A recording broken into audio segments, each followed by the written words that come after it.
For whatever reason, IMDb has this episode and the third one reversed. This was the second episode, aired on September 25th, 1982, and the next one, Along Came Spidey, appeared the following week. The really weird part is, IMDb has the airing dates right, but the order wrong. We'll look at them in broadcast order. I'm not sure how we can call this a season. There was nothing from the previous December until these origin stories. We got one for each of the three friends and then waited another year for more. In any event, today we get Firestar's origin. I think most of us are pretty sure we already know it. The producers couldn't get copyright clearance to use the Human Torch, so they created her out of nothing in order to have a fire-based character. Let's see how close we are. Bobby? Have you forgotten what day it is? That's right. We'll have to hurry.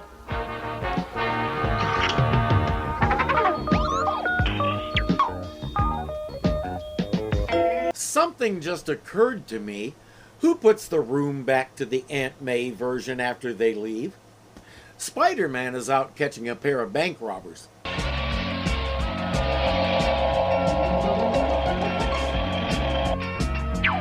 Well, I hate to web and run, but...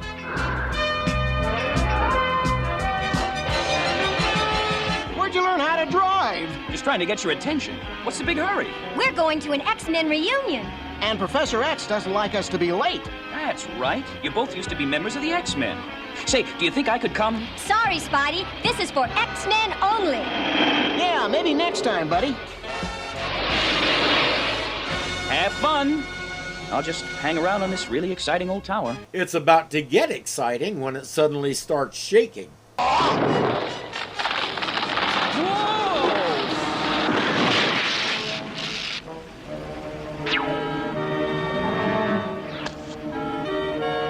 What was that?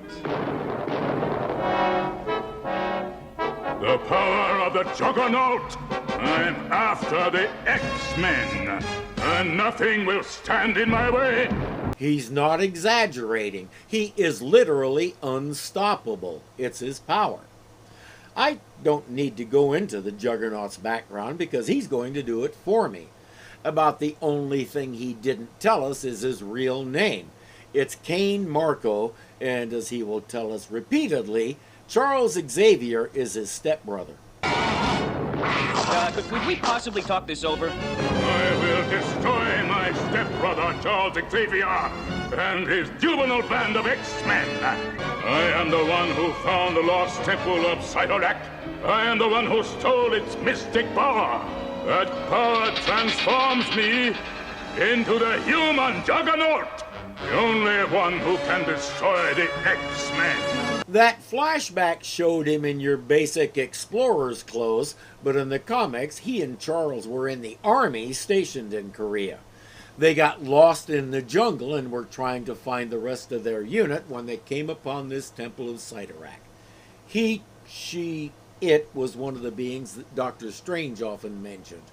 And Spiderman didn't like people messing with that gem. The curse on Marko is permanent. There's no way to reverse it. He's stuck like this for life, driven by pure hate.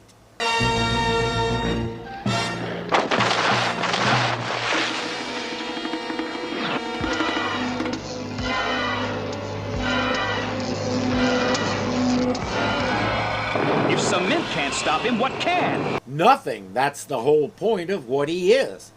Bobby and Angelica haven't done a very good job of keeping Spidey up to speed. All he can do is skedaddle away to warn the X-Men. Hi, gorgeous. Hey, I want you to both meet Storm, one of our new members. Wow. Hi. No, Bobby, you were right the first time. Wow. Inside, they meet another new member, Wolverine. Both of these characters came along after I quit reading the comics, so when the first movies came out, I had to do some research and get up to speed myself. How you doing? Want a piece of fruit? Of course he's Australian. Hugh Jackman played him and he's Australian. So what if that was still almost 20 years in the future? They foresaw. I have heard so much about you, but I would like to know more. What was it like to grow up with your fantastic power? Oh, it wasn't easy. Mostly because of a girl named Bonnie. Bonnie was the local bully with her posse of brown-nosers, and she decided early on that Angelica didn't fit her group. Hi, Bonnie. Can I help? No, you can't. You're too poor to play with me. Her dad was a single parent working construction. We don't know what Bonnie's parents do, except teach their daughter to be a terrible person. Oh, please. You're ruining my snowman. I don't like you. Go away. Nobody's asking how she did that, or even if she really did. It gives Bonnie an excuse to bully her, and that's good enough. Never mind how poor we are, my little angel. Try to do the right thing whenever you can, and you'll be a better person. I'll try, Daddy. Always. It's not hard to be a better person than Bonnie is. It's my dollhouse, so you have to do what I tell you to do. That one's too good. This one's for you.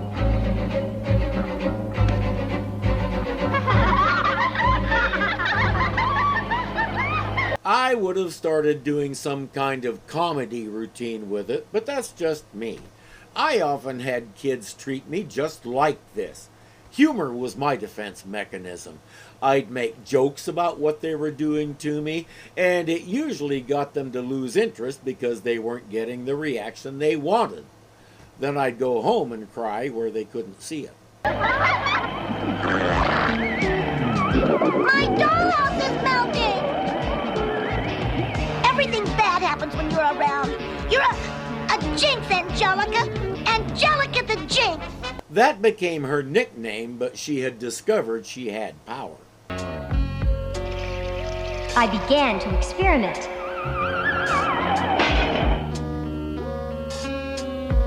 Good thing she got 2 cups out.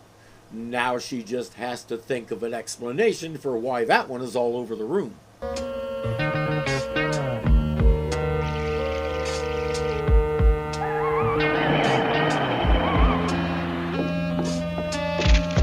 A hot cup of coffee? Oh, I thank you, Angelica. It was wonderful. But things never got better where Bonnie was concerned. It would be interesting to know more about Bonnie's home life and what makes her such an unhappy person. Let's see you start a campfire with that wood, Miss Jinx. I was very careful about using my power, but sometimes I couldn't resist. Hey, look at Angelica's fire. Can we sit with you, Angelica?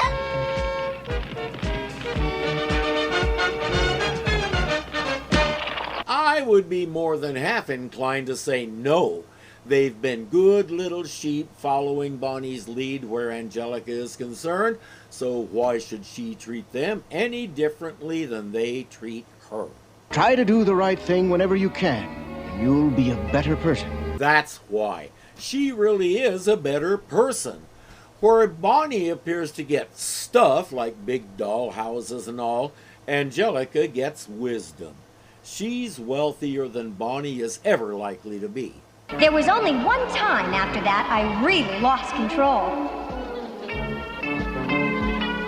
Well, look who's dared to show up. Miss Angelica Jinx. Watch out, everybody. Don't get too close or something terrible will happen to you. Bonnie, I am not a jinx. Oh, look, something bad happened already. Are there any chaperones at this dance? That should have gotten Bonnie kicked out and probably suspended from school.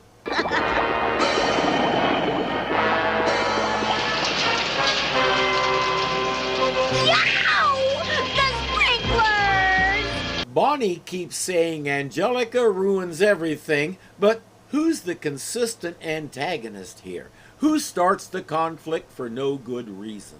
Then one day, I made the happiest discovery of my entire life. And would you believe I had Bonnie to thank for it?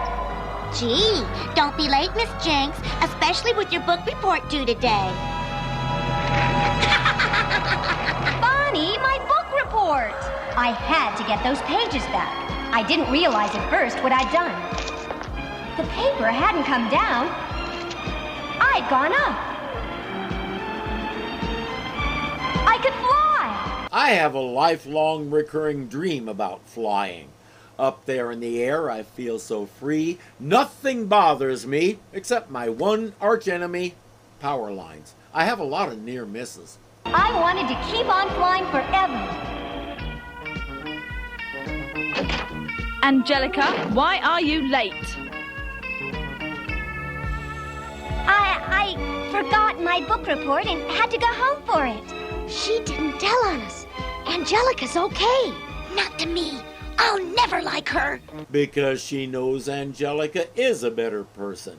Rather than be better herself, she'll hate Angelica. Sometime later, Angelica is heading to meet her dad at a work site.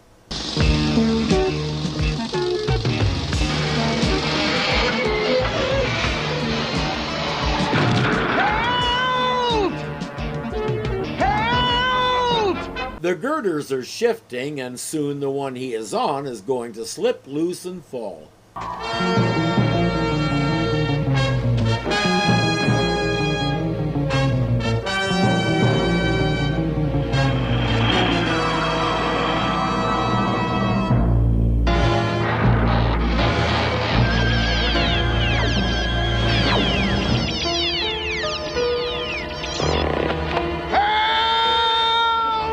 How could she not know that was going to happen? It took all the strength I had.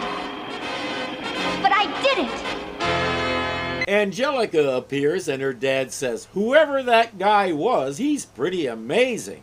Angelica has to agree. She thinks he's a pretty good-looking fella, too. Fast forward to senior year in high school. I donate this solid gold championship cup to the team who wins the game this Saturday, and it better be us. Until Saturday, the gold cup is in your care, Dean Wilmot. Angelica happens to be recepting for the dean at that time. He gives her the key to the cabinet and says, lock this up and don't let anybody know where it is. I'll take good care of it, Dean Wilmer. He said to lock it in the desk. That drawer doesn't lock. Maybe she misunderstood. But I don't want to go out with Angelica. No, lover. Just get her out of the office and ask her to go on a date. Bonnie must really take good care of him because he's willing to lie and cheat for her. He manages to lure Angelica out of the room, and Bonnie steals the key. The trophy was gone this morning, Angelica, and you were the only one who knew where the key was. But I never left the room, except when Dave asked me out. Is that true, Dave? Oh, I couldn't do that, Dean. Bonnie and I are going steady. But I didn't take the trophy. I didn't. I'm afraid I'll have to suspend you from school until I learn the truth. The whole school has branded her a thief, yet she hasn't been arrested. That guy said the trophy is solid gold. I would think someone would want to see about getting it back. If they think she stole it, that means having the police lean on her. That's not happening. Which is good because it means she's free to do this. There's only one way to prove your innocence, dear. Find the real thieves. And I know just where to start. I secretly marked Bonnie's car. The big game is tonight. It's time for the next step of my plan to ruin Angelica. Let's go. I was able to follow them without being seen. She knows Bonnie took the cup. The questions are, what did she do with it? And what does she plan to do with it? During halftime of the big game, you'll sneak the gold cup into Angelica's locker. Then I'll tell the dean where the cup is. Angelica's in for the shock of her life. Maybe, maybe not. Angelica has just enough time to make a cool costume for herself.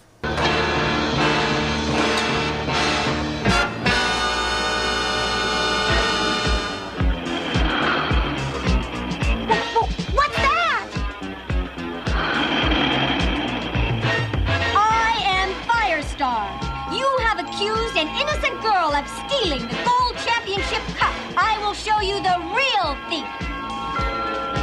My guess, the one who's running. Oh!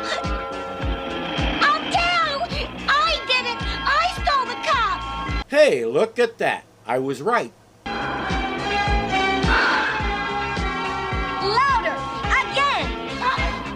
I stole the cup! Oh! Whoopsie doodle, lost my grip there for a second. At least she landed in something soft. You can't frighten someone into confessing, Firestar. You must have proof. Wait right here, sir.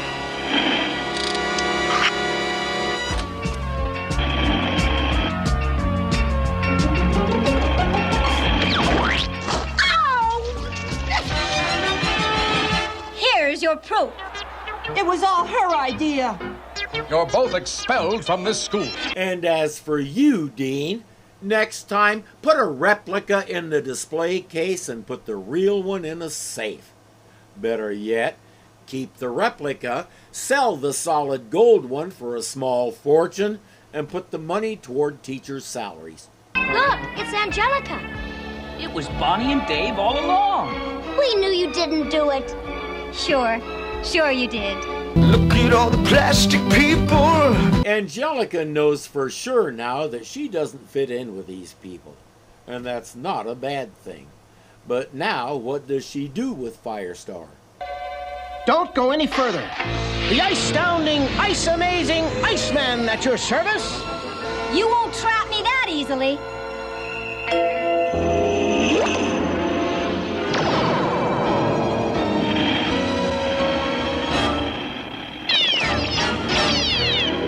Take it easy.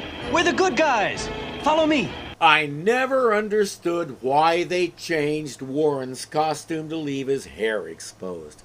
Originally, he had a skull cap type headgear like Cyclops, and it seems to me that gave him less wind resistance. It also covered his distinctive blonde hair and made him harder to identify.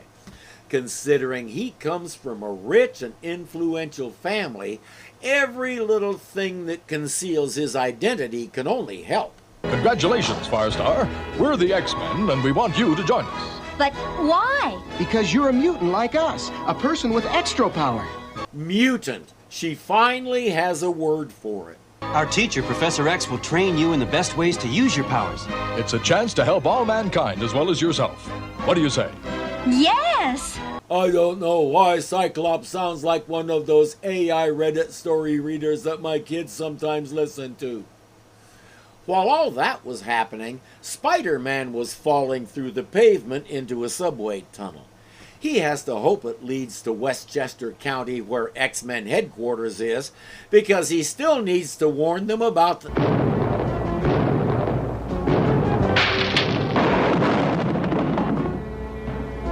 Juggernaut! Aha! We meet again, stepbrother. Never mind.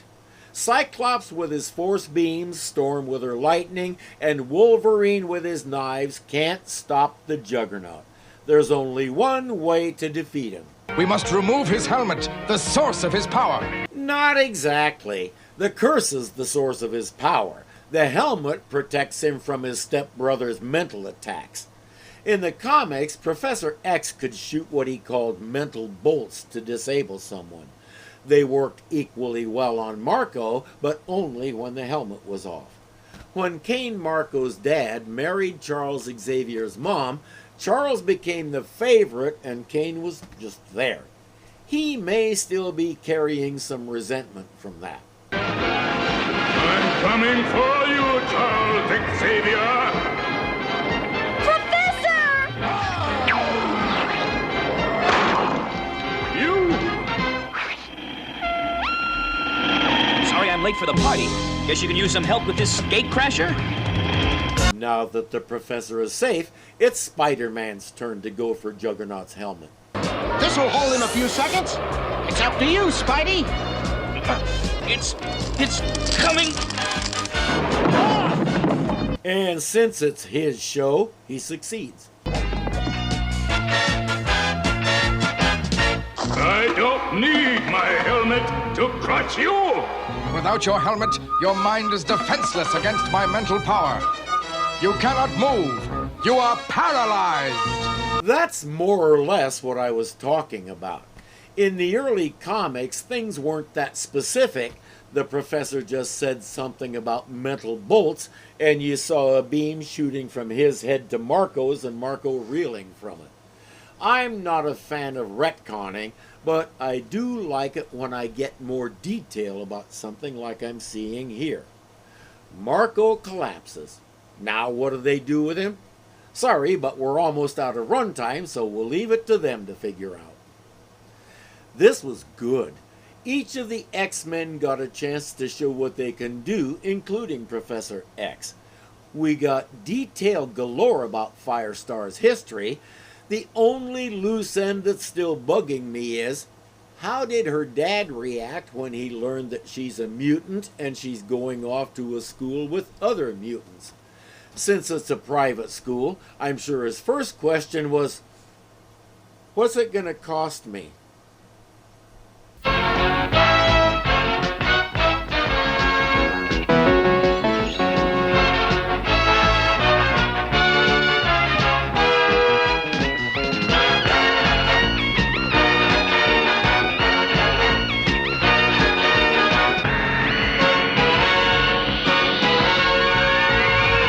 Kicked out and probably suspended from Cool. Cool?